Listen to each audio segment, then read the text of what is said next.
ladies and gentlemen, Lisah, Plumley-Zimpfer, and Chris Zimpfer. Open with Awakening. Hello. Morning. Hi.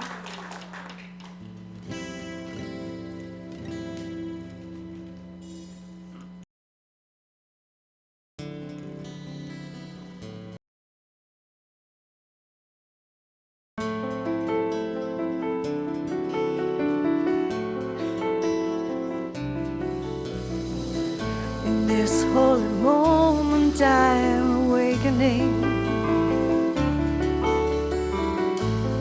opening my eyes, no more to sleep. There's no separation, God is everything. I'm living in the love that is a truth.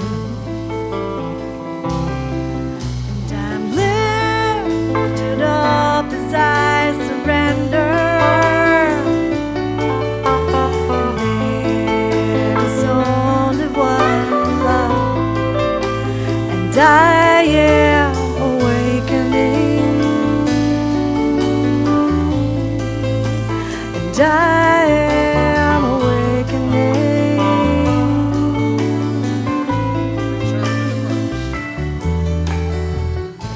The power of love has opened all the doors. What no longer serves me seems to fade away. I stand in the here and now with so much more. As I bring myself to God each day, and I'm lifted up as I surrender. There is only one love, and I am awakening. Oh, and I am awakening.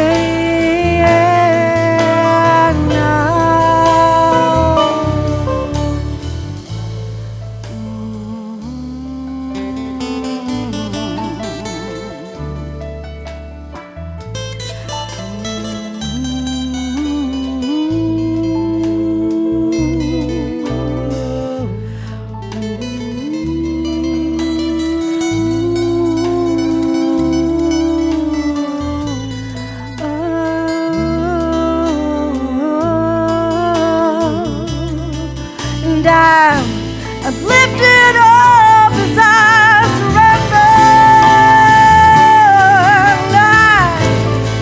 There is only one love, and I am awakening. I am awakening. Yes, I'm awakening.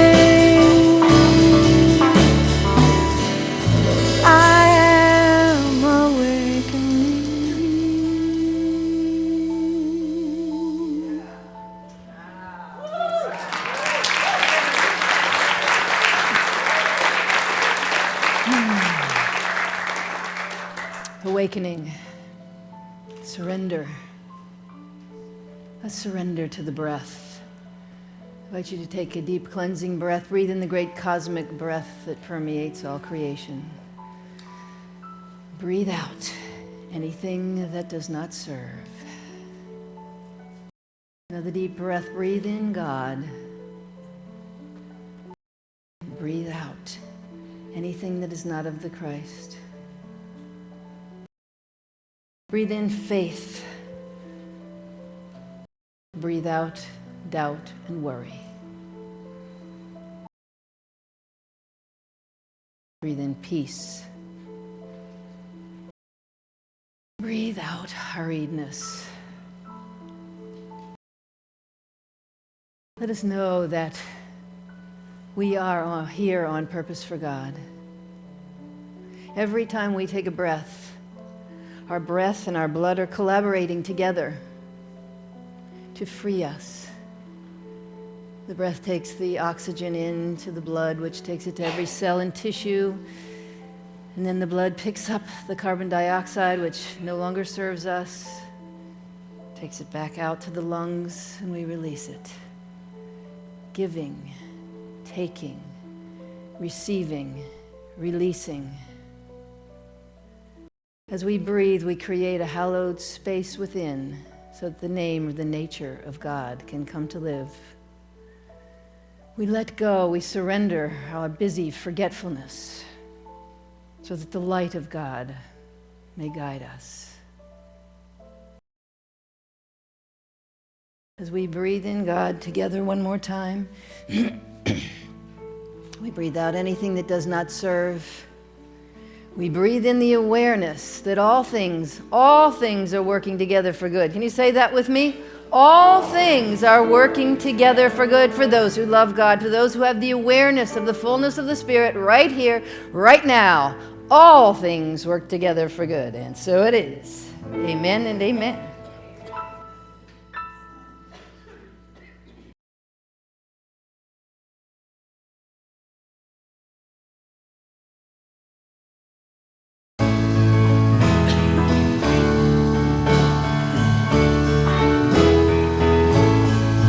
And we know that all things work together. Yes, we know that all things work together. Those who are called, those who are called, those who are called, called to your purpose. All things work together. All things work together. All things work together. Work together for good. So we lift up our hearts, lift up our hands, lift up our hope in you. Though we may not yet understand, we know it's true. All things work together. All things work together. All things work together. Work together for good. So we lift up our hearts, lift up our hands, lift up our hope.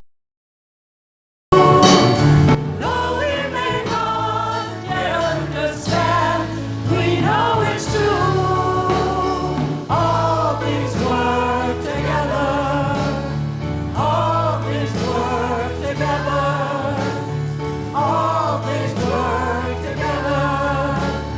Work together for good. Work together for good.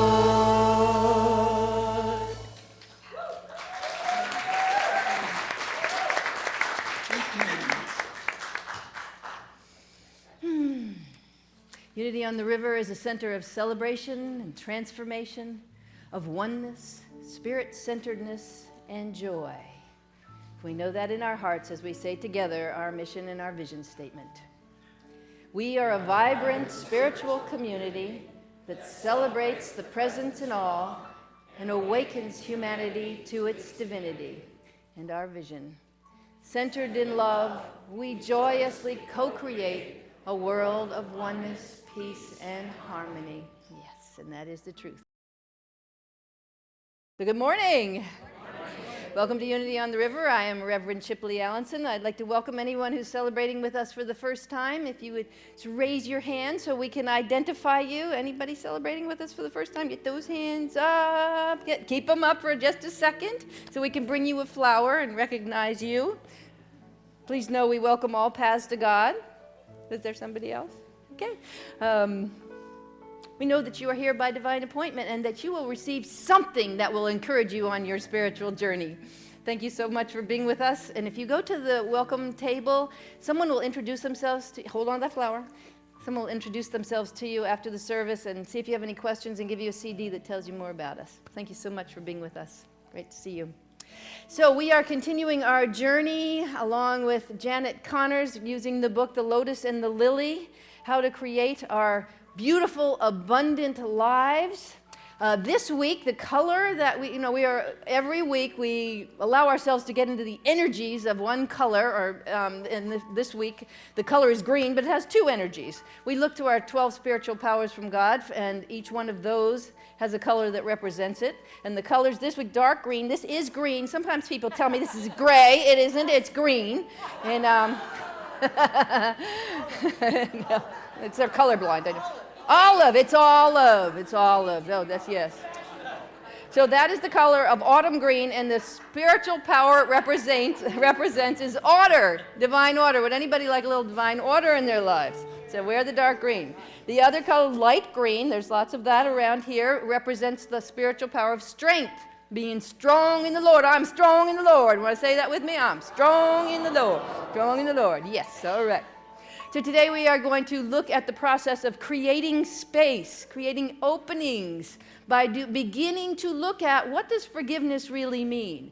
We need 2 weeks to do this process of forgiveness, so we're going to work on it some more next week. This week we'll understand it. Next week we'll actually do some practices of releasing, and letting go. So glad that you are here with us. We have a few things to remind you of.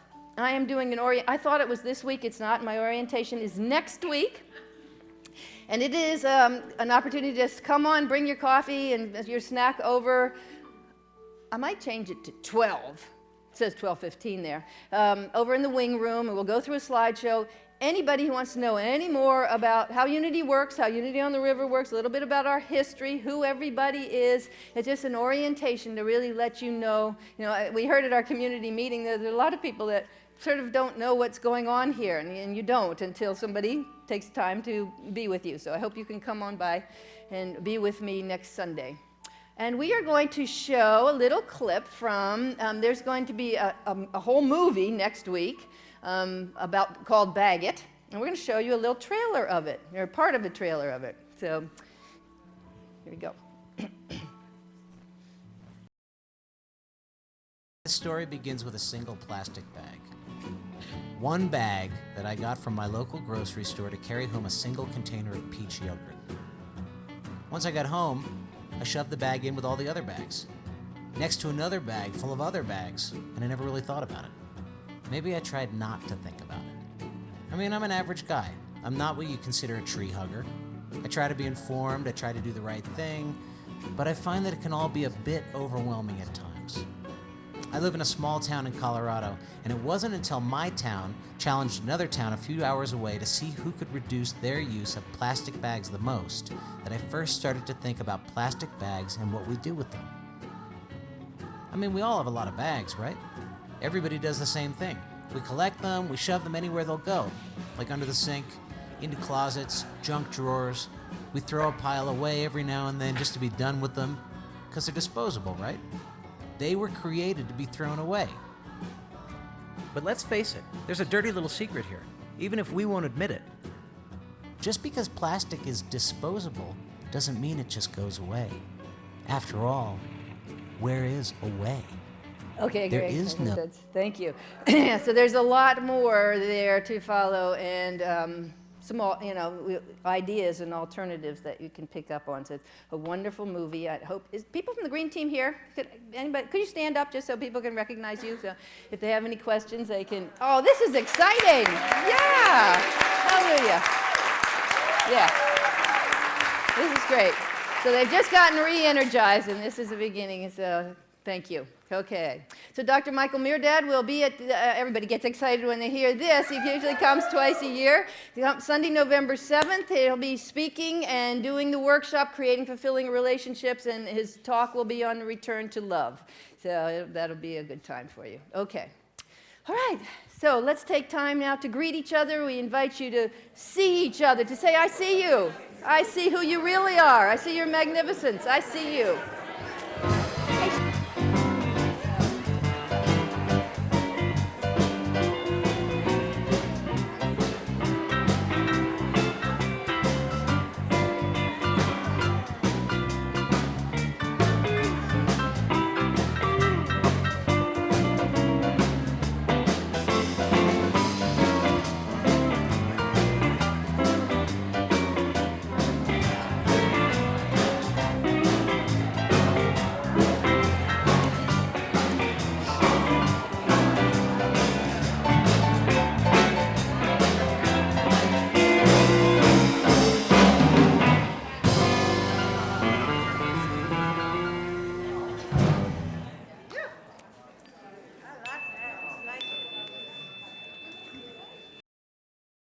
Please welcome Lisah Plumley-Zimpfer and Chris Zimpfer and Forgiveness.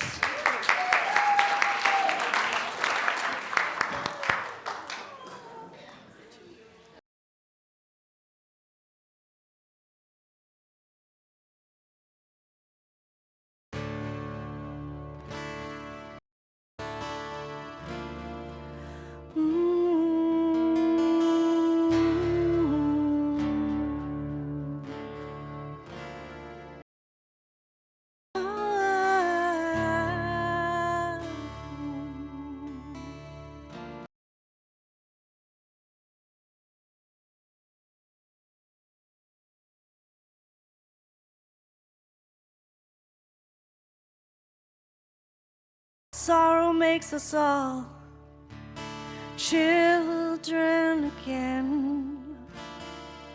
No scores to keep, no hearts to mend. These things and more, he said you'll do. And somebody else said that time would heal all wounds, and I got time. And forgiveness, if you please, and I've got time. And the winds of heaven blow, and the winds of heaven blow, and the winds of heaven blow between you and me. And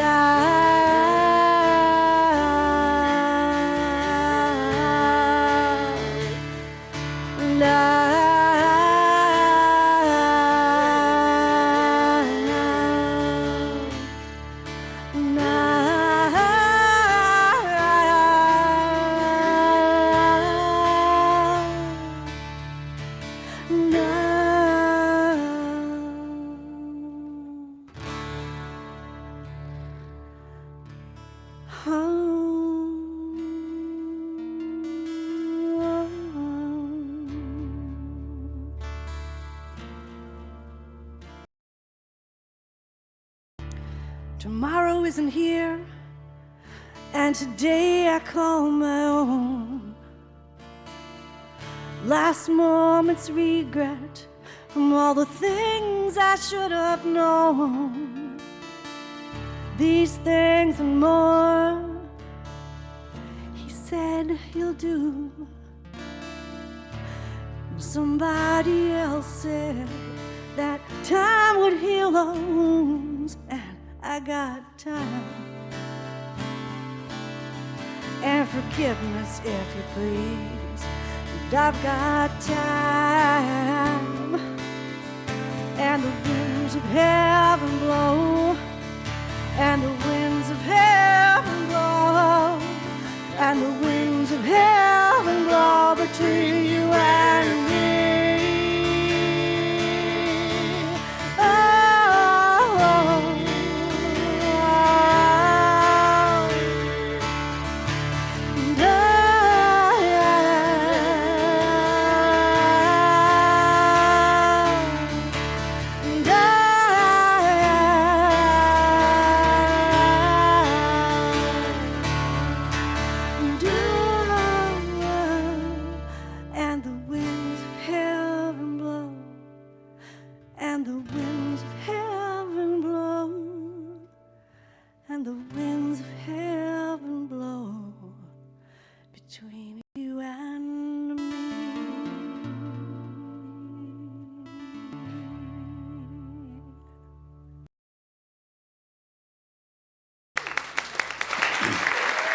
Lisah Plumley-Zimpfer and Chris Zimpfer.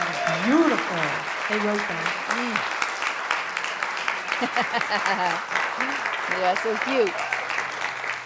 Thank you. Beautiful. Wonderful. Thank you. All right.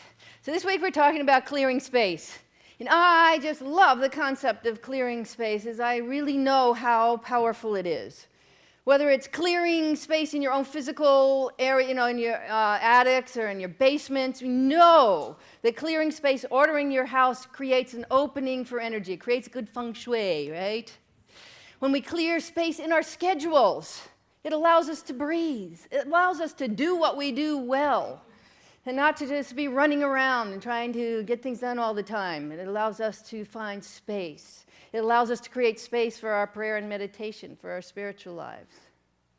And clearing space, most important, clearing space within, in our own minds. Clearing all the thoughts and beliefs that don't serve. This is something we call forgiveness. And forgiveness has to do with creating freedom.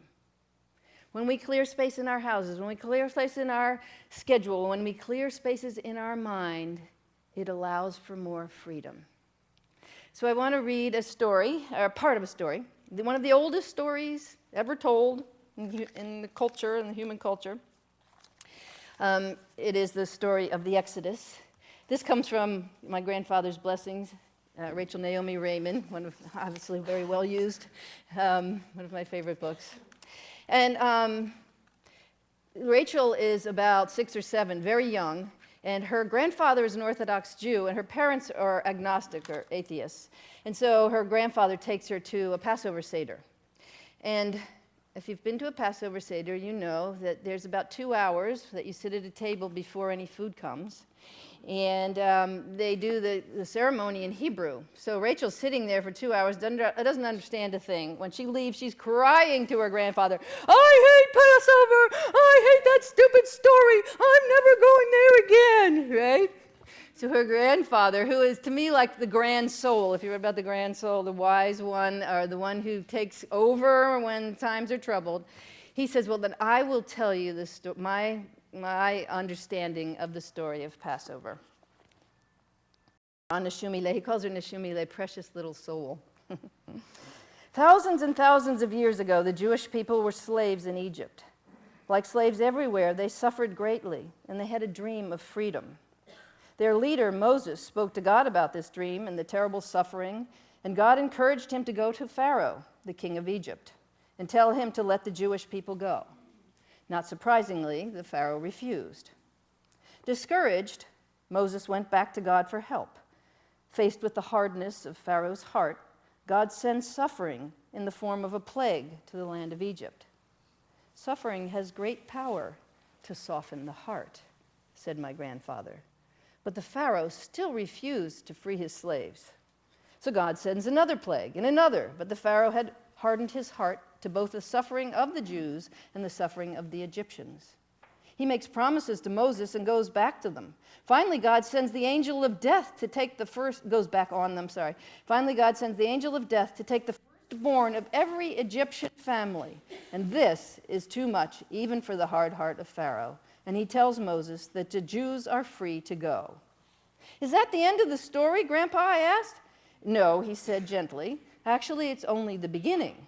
I was pleased. The Seder had been so long that I was certain that this story was longer than that. "What happened next?" I asked. And he smiled at my impatience. "Well, Moses brings the news of their freedom to the rest," he told me. "And they are happy, Grandpa?" "No, Neshumile, they are not. They told Moses that they did not want to go. They asked many questions. Where are we going? Who will feed us? Where will we sleep?" And Moses was deeply surprised. He could not answer any of these questions, and he did not know what to do. How could he tell God, after all that God had done to make freedom possible, that the people didn't want to go? I was surprised too. "But they were suffering, Grandpa. Why didn't they want to go?" My grandfather looked sad. "They knew how to suffer," he told me. "They'd done it for a long time, and they were used to it. But they did not know how to be free." So, but what about the promised land, Grandpa? Wasn't it true? Yes, it was true, Neshumile. But the choice people have to make is never between slavery and freedom. We will always have to choose between slavery and the unknown.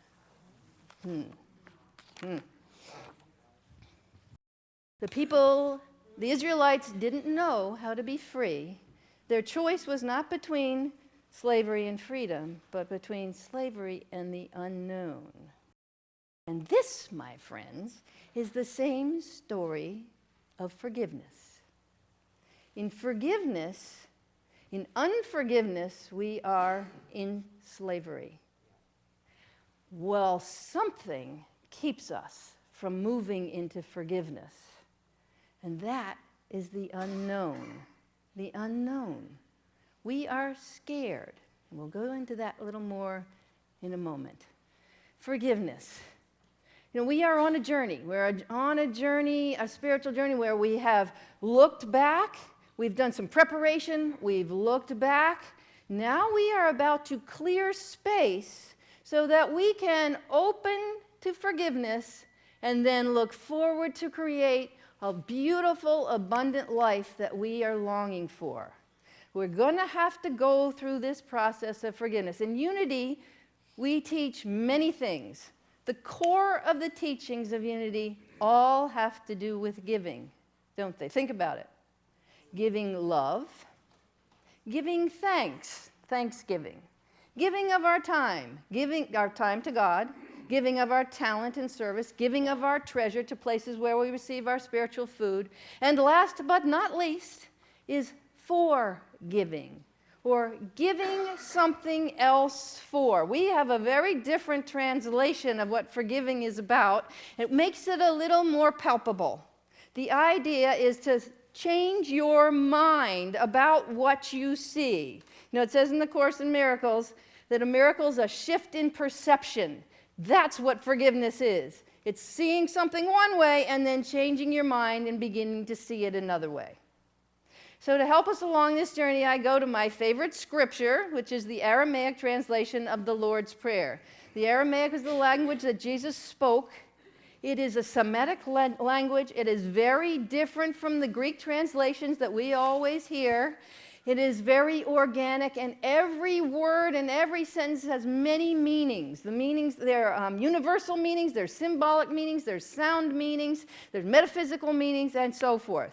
So Neil Douglas Klotz, when he translates the Aramaic, he will give many possible translations. So the prayer begins like this. Wunderbashamaya, Nekadeshamak.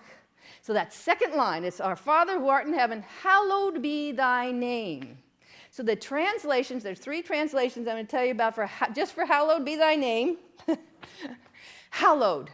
Create a hallowed place within so the name of God can come to live. Create a sanctuary. Jesus calls it a heart center, a heart sanctuary. He says, go into your closet and close the door. And actually, the translation of that closet is a heart sanctuary.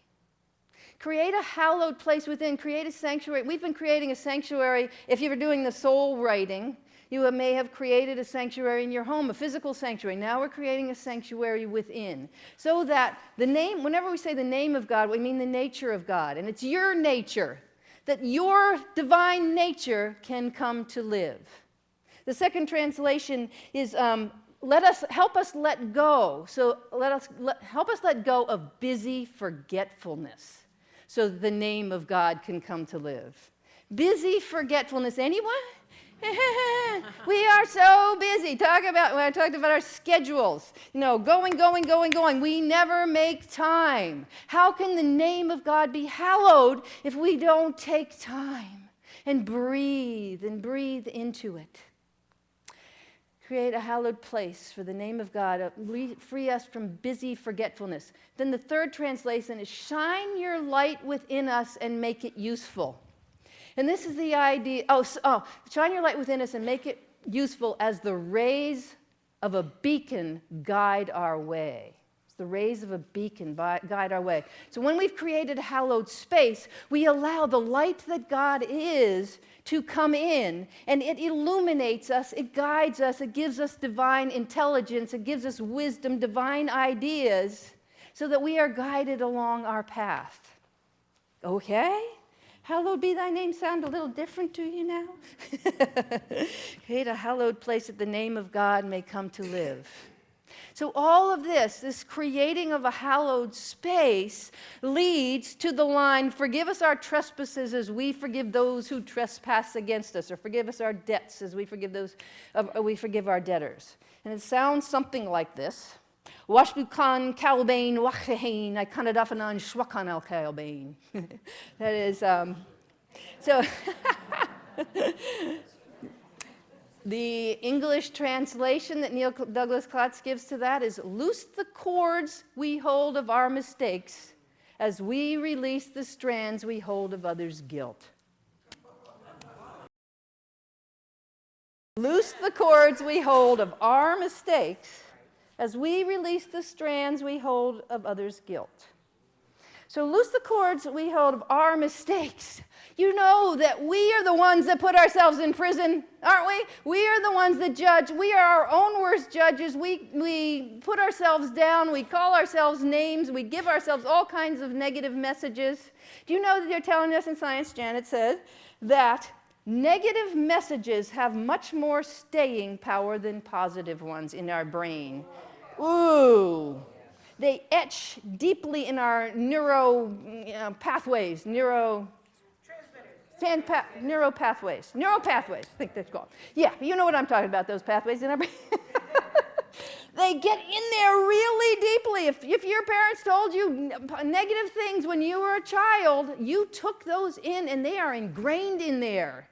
And we keep saying them and repeating them, and it's very hard to break that kind of pattern, to break those neural pathways, to change it. That's why we do all these affirmations. We keep saying positive things, trying to, and you can make those neural pathways shift and go another way. But we got to stop putting ourselves down and give ourselves all these negative messages. We got to loose the cords. It's cords we hold. Really.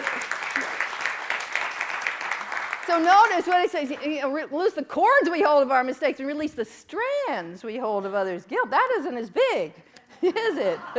Just strands. But it is true. We tend to look around and we think other people are guilty, that other people have done things to us, that other people are against us, that this isn't a friendly universe. You know? So what do we know in unity? Nothing and no one is against us. In fact, everything is for us. Everything that we have perceived to be against us is actually our soul calling things into our experience for our own growth and unfoldment. Our soul does not care one hoot about how we feel about things. You know that? It wants us to grow. It wants us to bring us into the light. It wants us to remember our divinity. So it will bring all the circumstances and situations that we need to wake up, awakening, so that we remember. Loose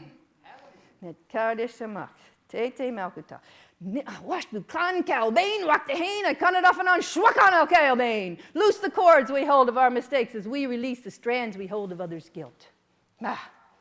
So, that is our process. We are creating space, and now we are going to move into the process of doing the actual forgiveness work next week. So, intellectually, we really know that it's a good idea to do this forgiveness work, huh? Yep. I wonder why we don't do it. So the first thing I'm thinking is, it's humiliating. We have to first say, oh, maybe they weren't wrong. And maybe, we want them to be wrong and us to be right. But if we're making our amends, we're saying that it feels like we're saying they're right and we're wrong. That isn't what it is at all. You're loosing the cords. You're letting them go. They're not living in your head anymore. It does not mean you're saying they're right? But that's what it feels like. It feels like it's humiliating. Plus, you go to somebody to make amends. As I said, freedom, the thing about freedom is it's about the unknown. What we're scared of is the unknown. What if they don't hear my amends? Or what if they get mad at me? It's embarrassing. I have done one that was just really, really, really, I shaken in my bones, But of course they're going to receive your amends. Of course they will. Well, most of the time. So the next thing about it is, sometimes it feels really good to blame somebody else, doesn't it? Because then we're superior. When we're looking around and somebody else is the cause of the problem, then somehow we're better. It's human psychology. And the other thing is, it's really fun to get in a bitching group. It's like, oh, you should have seen what happened to me. Oh, but you should have seen what happened to me. Paul Langworth Ryan says, never ask somebody how they are. Because they will give you an organ recital, She says to say, what's new and exciting? Because, then they've got to give you some other response. It is really fun to just sort of get into this, oh, this is this is so bad. Oh, the government is just so, and just get on and on and on. It feels good. We bond through that. Carolyn Mace wrote a book, Why People Don't Heal. And one of the reasons she says people don't heal is they get into victim consciousness, that, they're living according to whatever wound they had when they were a child, and they're going to live out of that for the rest of their life, and they're going to lead with that. I have a friend whose mother went into a mental institute when he was like 6 or 7 years old, and his fear of abandonment has influenced every decision he's ever made in his life. Is it time to let it go? Whoa. So that's the first one. The second one is, we do bond in our troubles, in our trials, in our calamities. We come together and we connect when when the times are the worst. And so it's like, well, if I don't do that, if I don't find some problems in the world, am I going to have any friends? Who will I bond with? What was the thing I wanted to say? Oh, I had a really good line for this. I know what it was. What if we learned to bond through love, compassion, and peace? Love, compassion, and peace. Oh my, love, compassion, and peace. Oh my, love, compassion, and peace. Oh my, yes. Think we could teach that to the Palestinians and the Israelites? Love, compassion, and peace. Oh my, love, compassion, and peace. Oh my. It is true that we bond through calamity, through our troubles, our disasters. So it can get lonely if you don't want to go there, and if you don't want to get into the gossip, if you don't want to play that game. I find that certain barns that I've been into, barns are, horse barns, gossip is just, wow. I just have to go do my thing. It's okay. So, if we really knew what happens to us physically and emotionally by holding resentments and anger and unforgiveness, it affects every cell in our body. It affects our health. It affects our whole body. It affects our memory.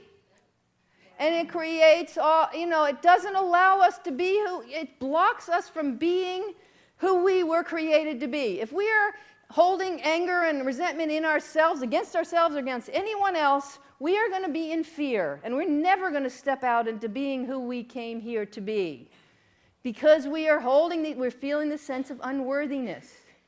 It is so time to let that go, isn't it? And on top of that, Hafiz wrote, if you read the poem that was in Janet's work, that forgiveness is cash. Ha ha! Forgiveness is, now we're really getting down to it. Forgiveness is cash. Because this is an idea, Edwin Gaines says this too. If you have debt, you must have some forgiveness work to do. And she's not talking about the kind of debt, she differentiates between kinds of debt. The kind of debt that you build up when you have no idea when your credit card's how you're going to pay, unsubstantiated debt. Or there's debt of a mortgage or a student loan that will benefit you. So she's talking about the kind that you just keep spending and spending without knowing how to, you're going to pay it. And she says, then you have some forgiveness work to do. Isn't that interesting? So Janet tells a story of her going through a horrible divorce, and as soon as she decides, she starts praying. How does it work? Oh, no, I've forgotten the story.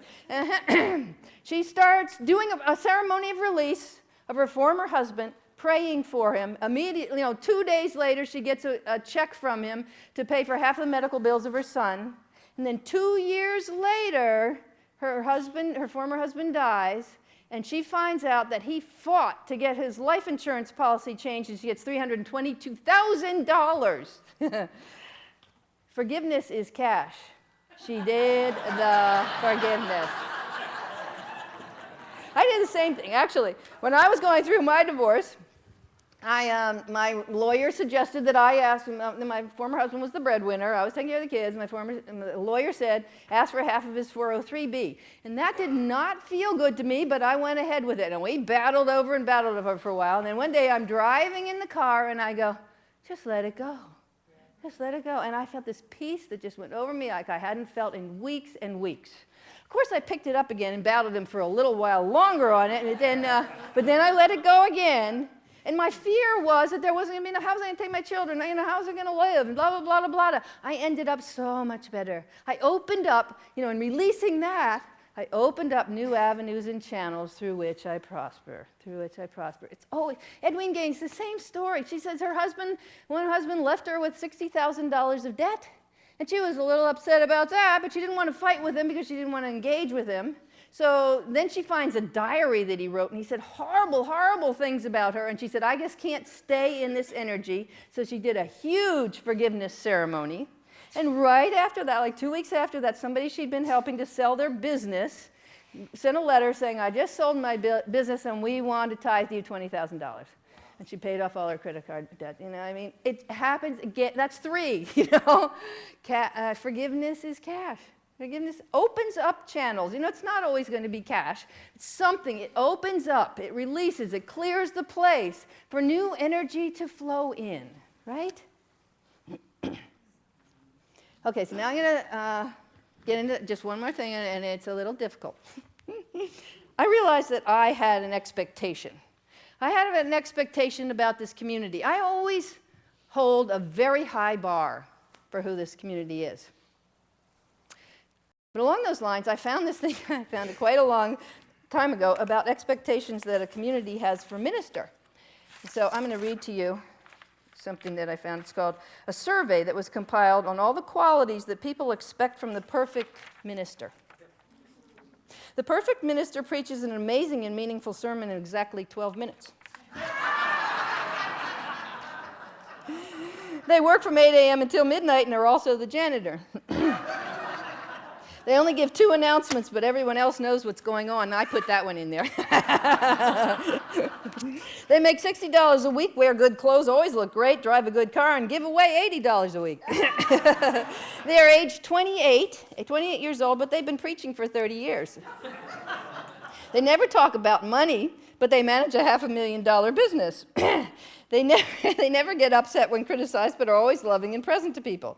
They make 15 daily calls to the congregants, visit shut-ins and the hospitalized, teach classes, encourage newcomers and the ones who have left to return, get involved in social outreach, and are always in their office when they're needed. So, yeah, I invite you to get really clear about what your expectations are before the next minister comes. So, sometimes in my perception, I feel like there's expectations of me that I am not meeting, and, that's my own perception, so that's another issue. But what I really came to is I have expectations about you. And my expectations about you are that you are so impassioned about your spiritual journey and about unity on the river. And you always want to do all the homework. And you go home and do the homework. And you tithe because, why wouldn't you? Because you see the benefits of it. And you do forgiveness work because, good heavens, you wouldn't want to be in that mess. And you never triangulate or gossip. And you always listen to me and you love me because what's not to love?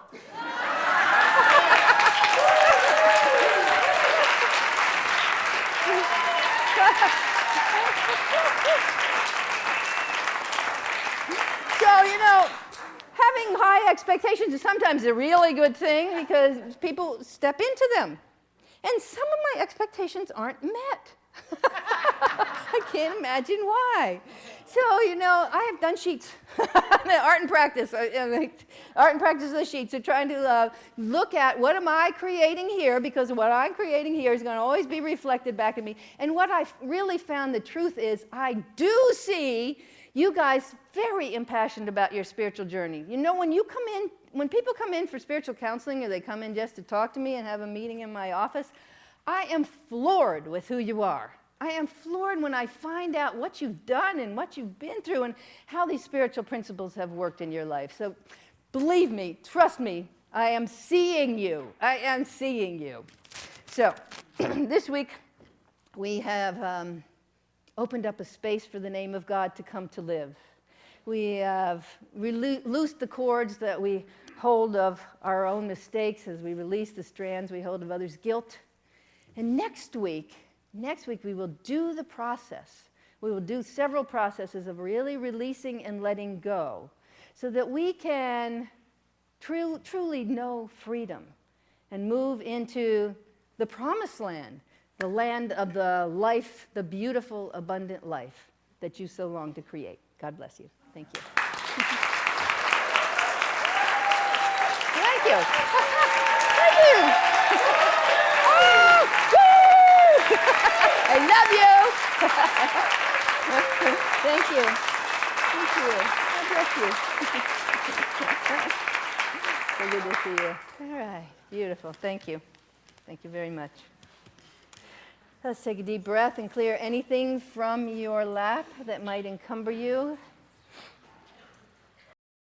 Move into meditation with a chant.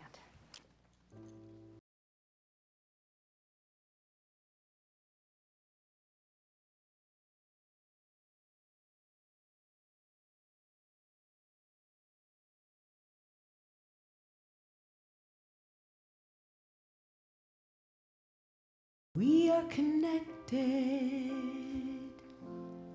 by the heart. Where do you end? Where do I start? Anything you pray for, if fear is in your way, I am here to listen to anything you need to say. Your prayer is my prayer too. Your prayer is my prayer too.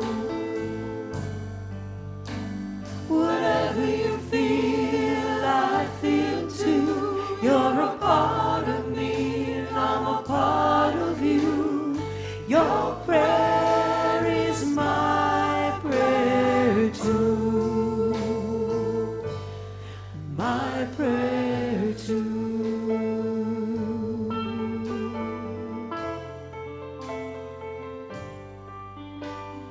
Your prayer is my prayer too. Your prayer is my prayer too. Whatever you feel, I feel too. You're a part of me, and I'm a part of you. Your prayer is my prayer too. My prayer too.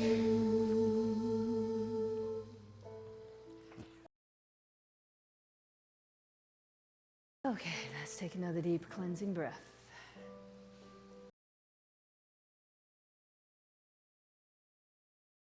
Breath to bring in your awareness of the fullness of spirit. Bring it right into the core of your being, in your heart shrine,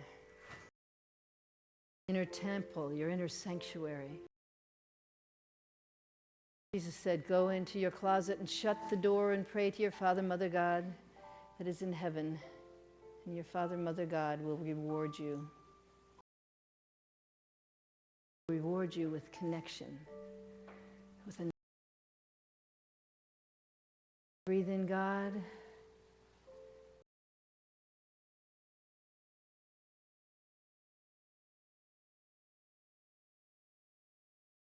We are clearing a place within for the name of God to come to live. Following the nature of God. Take time to breathe, to be centered. Take time simply to be in the presence. Go of busy forgetfulness. We allow the light that God is to shine in, around, and through and as us, to illuminate us, to bring divine ideas and wisdom, and to guide our. Your prayer is my prayer too. Truly, truly, what we want is freedom. Be who we came here to be, to realize God as us. Fear, doubts, and worries.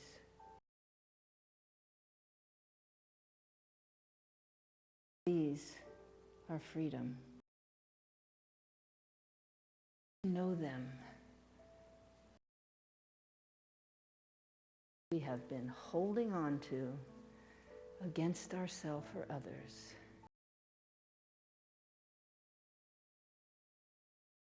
Real estate in our minds. Opening to the beautiful, abundant life that we go into the silence for a moment, and I just, you're breathing. Breathing ego. Peace. Breathing out hurriedness. Whatever it is that you long to realize.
Breathe intentionally.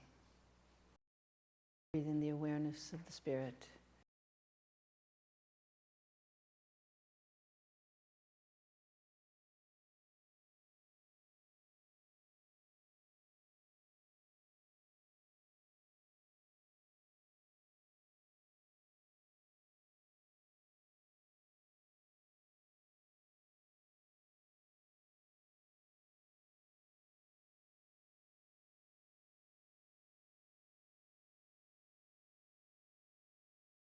Moment, if you would like to bring to mind others that you would like to bless or pray for or hold in light, I invite you to do so by speaking their names together out loud.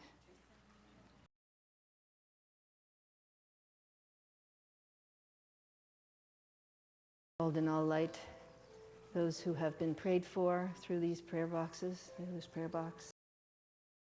Bless them, we see them, we call them forth in their wholeness.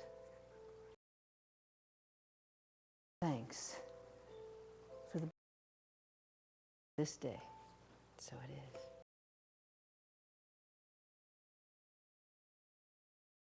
There is only one of us.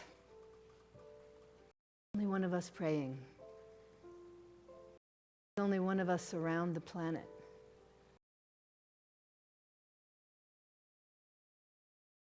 Christ in its many expressions.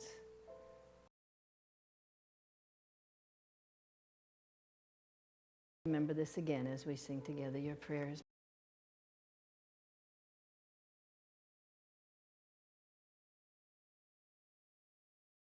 Hear the worries that are in your way. There's nothing I can do to take your pain away, but I'll help you reconnect with that voice that's deep inside. Let angels wrap you in their love. Let spirit be your guide. Your prayer is my prayer too. Your prayer is my prayer too. Whatever you feel, I feel too. You're a part of me, I'm a part of you. Your prayer is my prayer too. My prayer too.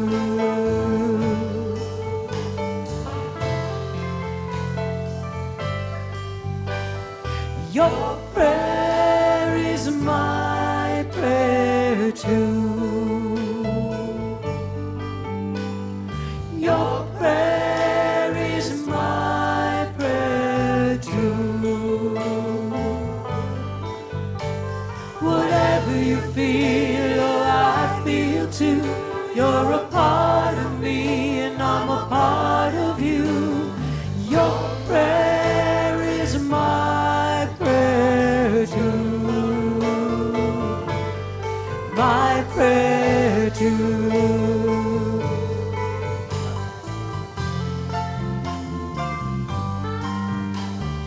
Your prayer is my prayer too. Your prayer is my prayer too. Whatever you feel, oh, I feel too. You're a part of me, oh, I'm a part of you. Your prayer is my prayer too. Your prayer is my prayer. Your prayer is my prayer. Your prayer is my prayer too. My prayer too.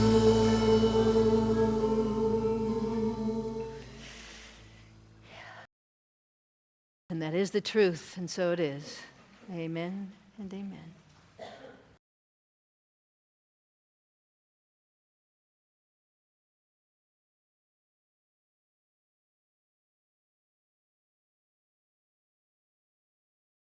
So we take this time to be open to receive your tithes and love offerings. I'd invite those individuals out in streaming land. How you doing? Can you join us? Before we actually bless the offerings, I'd like to introduce the chaplains. If they would stand or raise their hand as they are able. The chaplains are here for you to know the truth for you in total confidentiality. Be sure to see them for whatever you would like held in prayer after the service today. And we have a couple of more reminders here that we would like to share with you. So, somebody's coming up here to talk about the gala. It's Carol, yay!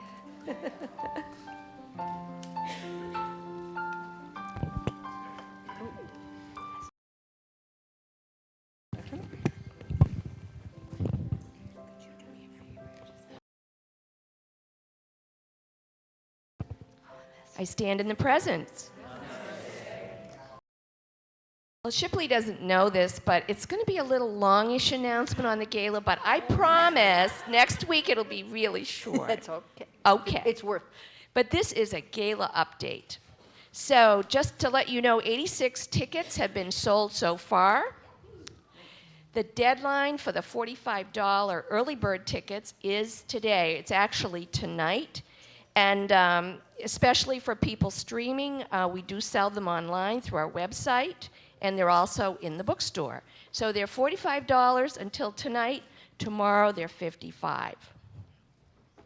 There's a waiting list.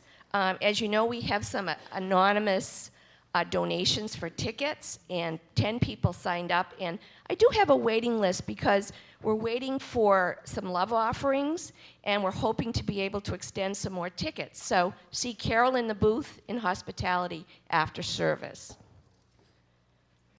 Today is also the deadline for sponsorships. So if you want to sponsor your business in Conscious Connections on the website, as an insert on a poster, see Carol in the booth. I miss Barry, but he'll be back with us as soon as he can. Now, if you would do me a favor, open up your program. There's 2 gold inserts, but if you could just pull out the one that says Gala Update. Oh, you've got yours. Okay. I'm just so excited and so proud of our congregation for donating all of these items so far. As you can see, there's 11 live auction items, and we already have 51 silent auction items, and they're still coming in. So I'm going to give you a few clues to see if you can guess what some of these live auction items refer to. Horses. This is your life. Wine and dine. You have to look at the live auction items. 2 Bobs, the builder and the painter. Prestigious parking. Here comes the bride. Venice. Love and joy. Walking. So those are all clues to live auction items. You do have to be at the gala to bid on those. But the silent auction items, you don't have to be at the gala. If you're not going, you're going to have 2 opportunities. The next 2 Sundays, we're actually having a raffle on the silent auction items. We've got all that we have so far in the Peace Chapel. Now, if you don't know where the Peace Chapel is, it's right out those doors, right straight ahead. And we're able to keep everything on display there.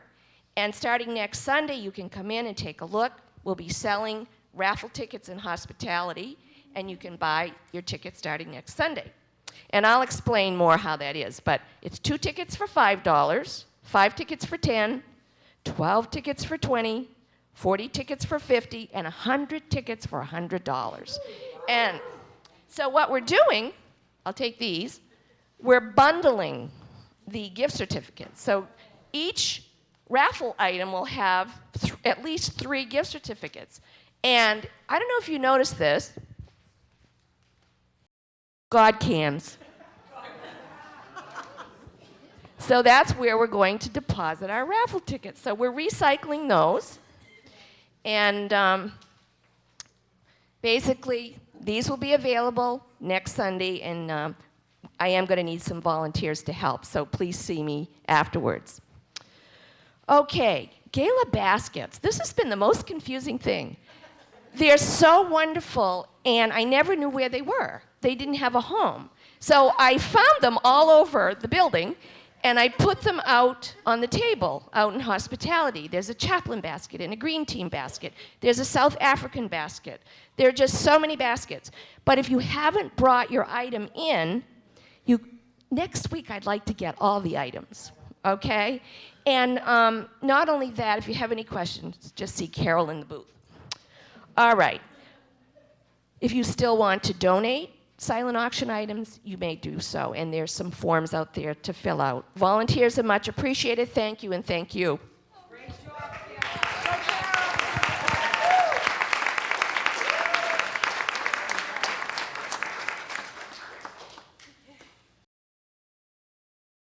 Okay, Board of Trustees. This is going to be a very, very vitally important Board of Trustees. It will take us through the next shift to the next minister. So you can make a huge difference. If you are feeling the calling in your heart to serve in this ministry, there is no better way just take a moment and listen. If you would like to be in the leadership in such a way that you can make vital decisions for the next year and beyond, who we are and who we're going to be with the input of the whole congregation, really talking to people and getting clear about where we're going and what's the highest expression. Here, glasses. I am. Thank you.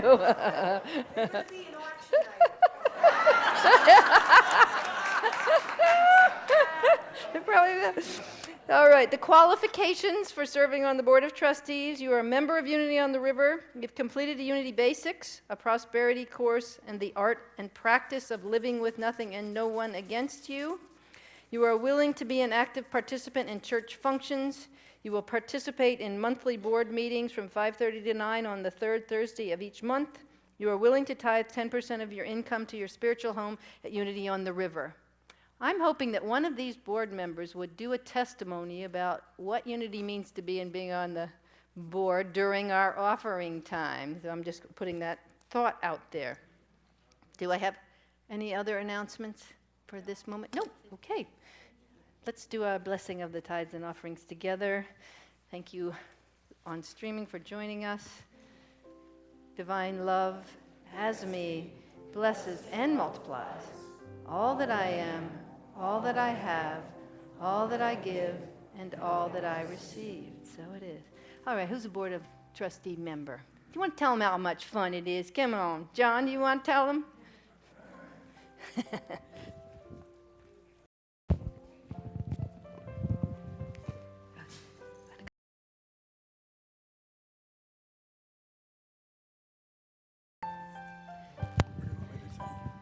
Whatever is in your, what makes it fun for you to be on? Just what's fun about it? On being on a board is being able to talk to all of you folks. Yep, Yeah. speak right into it. And I've been a member here of this church now for 14 years. Woohoo! And I started by visiting, and here I am. And I never thought I would ever be on the Board of Trustees. But it's a very fulfilling job. It's not hard. We have one meeting a month. Talk over all of what's happening here at the church and how it's going to affect each and every one of you.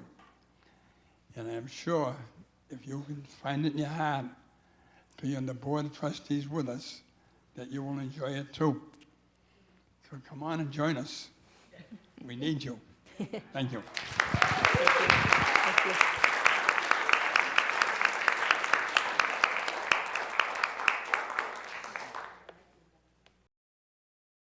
Here? Okay.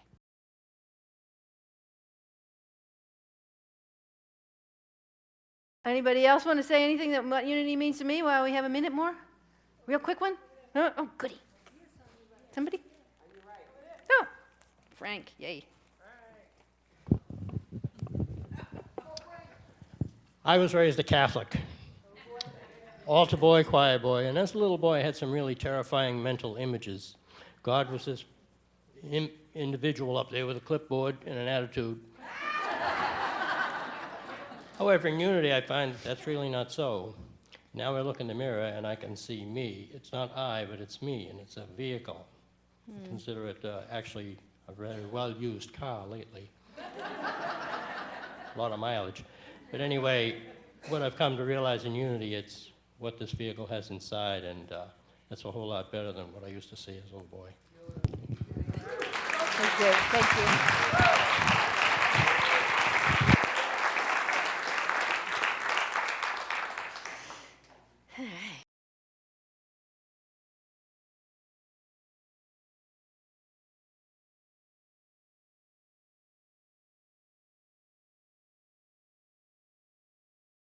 So blessed by this community of love. We're so blessed by each and every individual comes forward in service and gives from their heart for the good of the whole. We're blessed by the offerings, people willing to share their good, their financial good. Blessed by those individuals who work with our children, the joy of being with children and bringing their wisdom and changing their lives for the future. Blessed by those who help bring forward the bookstore, the many books and items that thrill us and excite us. We are so blessed by our Board of Trustees, who does relentlessly hold the high watch for Unity on the River. We know all this good is now centered in these offerings, that these offerings are lifted up, and as they are lifted up, they draw all others unto them. So we bless them, we anoint them, and we give thanks for them. Gary, thank you, Lacey. I just want to say a special thank you to two individuals who have been working out back and making the back of our building, the actual structure, all this rotted stuff they got. So John and Jim down there, our beautiful workers.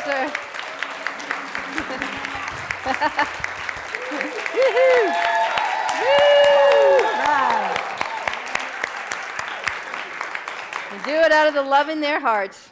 So blessing. And the Board of Trustees has a new affirmation, and it goes like this: 120-20.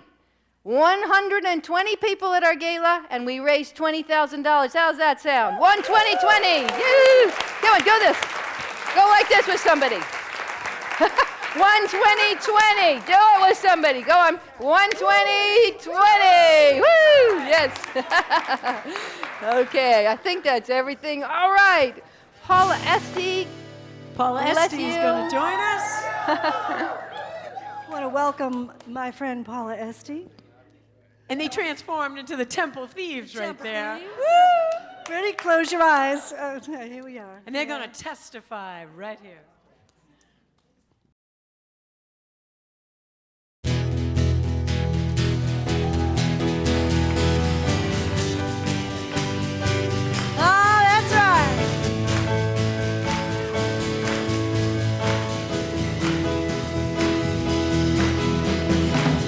My love for you is so fierce, yeah, and so magnificent. Oh, yeah. That in its orbit, my troubles are like fiction, yeah, they are. And reality, but a word, yeah.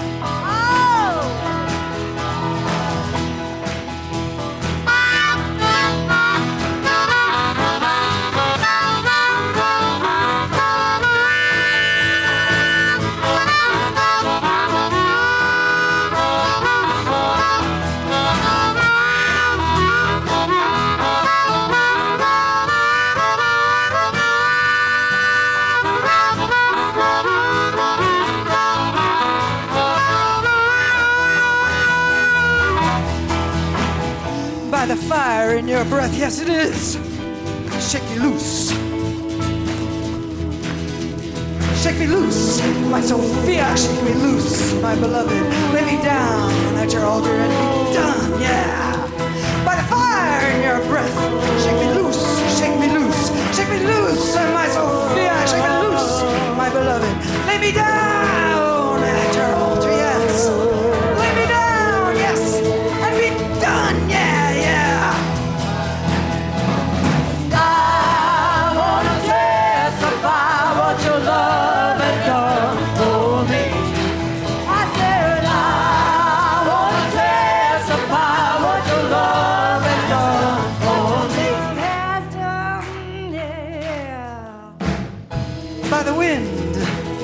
Eternal heart, yeah. I say, shake me loose. Shake me loose, my beloved. Shake me loose. This burden, by my own hand, I am convicted by yours. I am expunged. By the wind in your eternal heart, shake me loose. Shake me loose. Shake me loose, my beloved. Lay me down at your altar. Lay me down at your altar. By my own hand, I am convicted.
testify.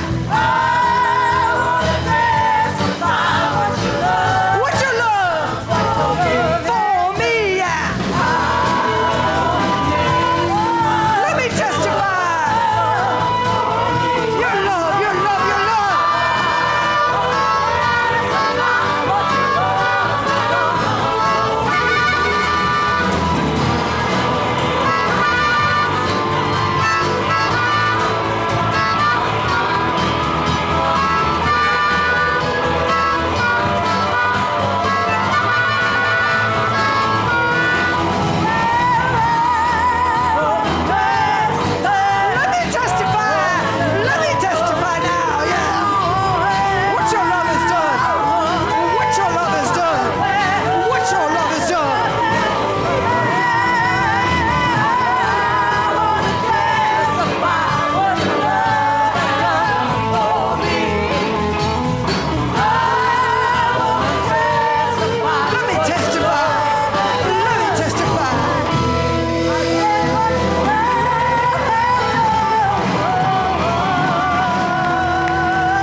And that is Paula Esty, Lisah Plumley-Zimpfer, and Chris Zimpfer on that guitar.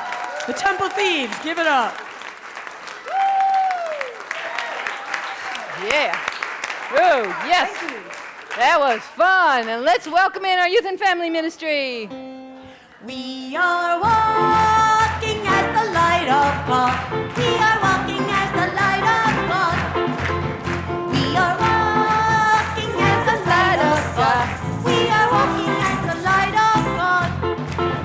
We are walking, walking, we are walking. Woo! We are walking as the light of God. Hey. We are walking, walking, we are walking. Woo! We are walking as the light of God. We are walking as the light of God. We are walking as the light of God. We are walking as the light of God. We are walking as the light of God. You okay? Good morning, everyone. Today we had so much fun being a joyful, peaceful family in the Arab desert. We were part of Abraham's family today, and we made tents, and we had role plays in our tents. We played in our tents. They brought our animals in our tents, and our food in our tents, and our stories in our tents. It was so much fun. So that's what we learned today. So thank you. Right. Thank you. Anyone want to help me pray? Leah does. You do too? Okay, and let's rise and sing our peace song. Okay, give me a hand. Love this.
Today we begin to create a hallowed place that the name and nature of God may come to live. The light of God surrounds us. We are the light of God. The love of God enfolds us. We are the love of God. Power of God protects us. We are the power of God. The presence of God watches over us. We are the presence of God. Wherever we are, God is, and all is well. And we are richly blessed. Girls, beautiful. Thank you.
testify.